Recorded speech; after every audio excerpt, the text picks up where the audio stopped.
Oui, bonjour, bienvenue sur ma chaîne Philippe est dans le Pré.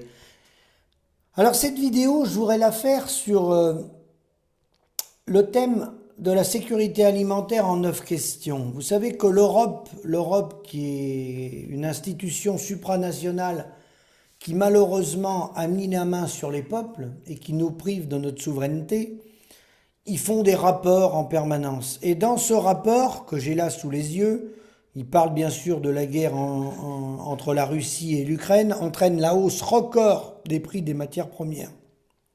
Voilà.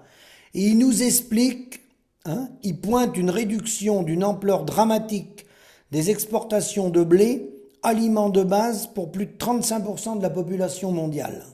Dans ce contexte, un plan de résilience agricole et alimentaire, France 2030, il l'appelle, a été annoncé en France. La Commission européenne a présenté le 23 mars 2022 son plan pour préserver la sécurité alimentaire. Les ministres de l'Agriculture du G7 ont appelé dans une déclaration. L'ont appelé. Bon. Alors, ils mettent quelques thèmes qui pointent, qui pour eux sont les éléments essentiels. Ils disent, qu'est-ce que c'est la sécurité alimentaire? L'accès à la nourriture, la disponibilité en quantité suffisante, c'est bien précisé, la qualité nutritionnelle et sanitaire, la stabilité des 3 autres dimensions dans le temps. Bon, voilà. Mais ensuite, ils parlent, qu'est-ce que c'est que le plan de résilience agricole et alimentaire français? La sécurité de l'approvisionnement. Alors il parle de la sécurité de l'approvisionnement. Renforcer la souveraineté énergétique, sécuriser l'approvisionnement en gaz, augmenter les énergies décarbonées, biométhane par exemple, et réduire la consommation énergétique notamment. Augmenter la souveraineté alimentaire de l'Europe.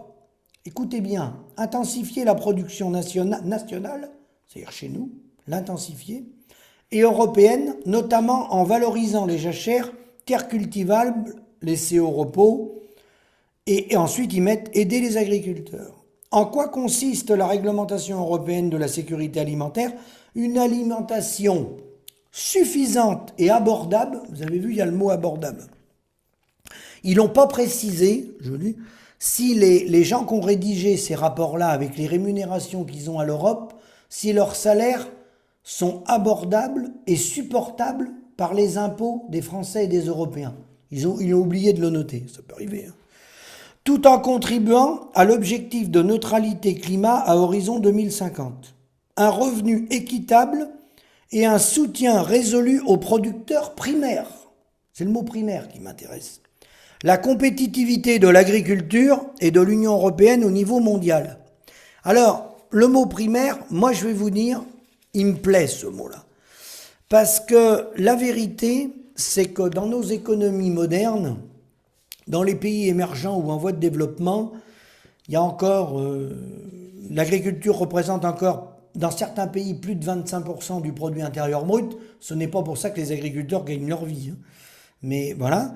Mais nous, dans nos économies modernes, les pays très industrialisés, eh bien, l'agriculture représente plus que 2-3% du produit intérieur brut. C'est-à-dire, représente plus rien aux yeux des donneurs d'ordre, des financiers. Ça représente plus rien. L'industrie agroalimentaire, c'est autre chose. C'est 220 milliards d'euros, c'est autre chose. Mais l'industrie agroalimentaire, elle transforme des produits. Elle fabrique des produits. Elle peut fabriquer du lait synthétique, elle peut fabriquer de la viande cellulaire, elle peut fabriquer de la farine d'insectes. Elle n'est pas obligée de faire travailler les paysans qui sont, dans ces économies modernes, des travailleurs primaires. Et tout l'enjeu est là.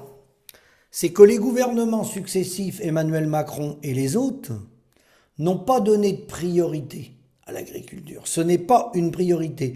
Les budgets ont fait attention à l'armement, par exemple. Ça, l'armement est un outil stratégique pour la nation française. J'ai pas dit qu'il fallait pas d'armement. J'ai pas dit qu'il fallait pas d'outils dissuasifs. Mais l'armement fait partie des priorités. L'alimentation fournie par les agriculteurs avec l'entretien du territoire, c'est important. Et qui dit alimentation dit santé des Français, ce n'est pas une priorité pour les politiques. Ce secteur-là, les clés du camion ont été laissées à la FNSEA et à l'industrie agroalimentaire qui ont joué le jeu, comme pour le reste de l'économie industrielle, de la mise en compétition planétaire. C'est la raison pour laquelle notre métier agricole est un métier primaire, peu valorisant. Et comme il est peu valorisant, il attire pas les talents, il attire pas les jeunes, parce qu'il n'y a pas de rémunération. Et ça entraîne également un départ des salariés dans ces métiers-là. C'est-à-dire qu'on ne peut plus attirer de salariés, parce que les montants de rémunération sont trop faibles. Si un chef d'État se fixait des priorités et qui décidait que c'est indispensable à la vie, la nourriture et l'alimentation et l'entretien de l'environnement, il dresserait un cap et il dirait aujourd'hui l'impact de l'agriculture sur le tissu rural, les emplois au niveau territorial que ça va créer, des emplois non délocalisables, parce que par définition, on travaille sur des terres, donc on ne peut pas délocaliser. Les rémunérations devraient se balader entre 3 et 4 000 euros net, mensuels. Ce qui tirerait la profession vers le haut, ce qui tirerait les salariés qui travaillent autour de l'agriculture, là je parle large, maraîchage, viticulture, tout ça, qui tirerait des salariés qui devraient être entre 2 000 et 2 200 euros net. C'est des boulots physiques, on ne trouve plus personne pour faire ça. Voilà. Ça, c'est dresser des priorités. Et une fois que le chef d'État il a dressé des priorités et qui ramène des rémunérations sur des métiers nobles qui nourrissent le peuple et qu'entretiennent la nature, eh bien sur le reste de l'économie, il faut faire un rééquilibrage sectoriel. Il y a d'autres secteurs d'activité, des nouvelles technologies de pointe qui ont des ratios, des retours sur investissement à 2 chiffres. Eh bien c'est là qu'il faut faire un rééquilibrage sectoriel. Ces secteurs-là d'activité qui gagnent beaucoup, il faut jouer par le biais de l'impôt, il y a des leviers pour faire ça, pour pouvoir soutenir les secteurs qui sont indispensables à la vie, puisque les gens ne peuvent pas travailler sans manger, c'est indispensable à la vie, l'entretien du territoire également, vous n'allez pas détruire les territoires, il faut bien les entretenir, d'accord ? C'est indispensable à la vie, mais ce n'est pas reconnu dans notre société. Et comme ce n'est pas reconnu, les paysans n'étant pas reconnus, beaucoup jettent l'éponge, faute de reconnaissance à travers un revenu. Parce que les conditions de travail, elles se sont améliorées. On ne va pas se mentir. On travaille de façon moins difficile qu'il y a plusieurs dizaines d'années. Ça s'est modernisé. Le travail, il est toujours dur, mais il est moins physique qu'il était dans les années 1900 au niveau agricole. La mécanisation a apporté beaucoup de progrès aux agriculteurs. La robotique, tout a apporté de l'amélioration aux agriculteurs. Simplement, maintenant, il faut une reconnaissance à travers, c'est pas un gros mot, à travers des prix. Et pour ça, il faut revoir le modèle. Et on peut retrouver une valorisation à travers un combiné des prix avec les aides. Tout dépend comment on place le curseur et quelles sont les priorités qu'on veut se donner. Et ça, c'est le rôle des chefs d'État et de gouvernement, de tracer des trajectoires pour ramener des emplois sur les territoires, pour ramener un maximum de travailleurs dans la machine économique. Et en travaillant comme ça sur une amélioration du produit intérieur brut territorialisé, on va diminuer le chômage, on va intéresser les jeunes et les moins jeunes parce qu'il y aura une meilleure rémunération, mais on ne va pas mobiliser des jeunes si on les paye au SMIC dans l'agriculture. Ce n'est pas possible. Donc il faut revoir les priorités afin pas de conserver cette activité-là, parce que cette activité-là agricole, elle est en train de tomber, et plus elle va tomber, plus elle va entraîner de catastrophes autour d'elle.